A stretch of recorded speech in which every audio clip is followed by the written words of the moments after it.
Au milieu d'une grande plaine écrasée par le soleil, se trouve le petit village de la Chamba, au cœur de la Colombie, dans la région de Tolima. Ce minuscule village, qui doit compter une 50aine d'habitants, est réputé mondialement pour les pots qui y sont fabriqués, les pots de la Chamba. Ces pots d'une qualité exceptionnelle ont les propriétés de la fonte sans en avoir leurs défauts. Ils doivent leur particularité et leur unicité à deux éléments essentiels, une tradition ancestrale de cuisson et la terre dont ils proviennent. Cette terre, c'est celle de la région, légèrement ferrugineuse, qui fournit le matériau premier. Humidifiée, elle est travaillée et moulée sur une des différentes formes que possède l'artisan.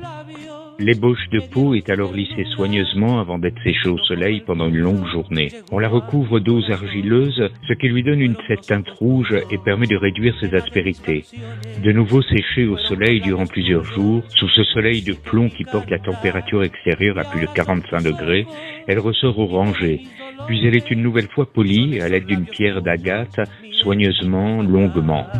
Lorsqu'elle est enfin prête, elle sera entreposée avant d'effectuer sa dernière transformation. C'est la cuisson proprement dit. Disposée dans de grands fûts remplis de bois et hermétiquement clos, elle cuira 8 heures à plus de 800 degrés. La pression est telle que le bois brûlé pénètre la matière même des pots. C'est même dans cela qu'on reconnaît un pot de la Chamba. Si on le casse, l'intérieur de la matière est noir au lieu d'être blanche, comme c'est le cas dans les imitations de pots qui n'ont pas suivi ce long processus de 20 journées de fabrication. Pour finir, ils seront plongés dans l'eau. Ils pourront donc servir dès le lendemain à la cuisson, posés sur le feu ou directement mis au four.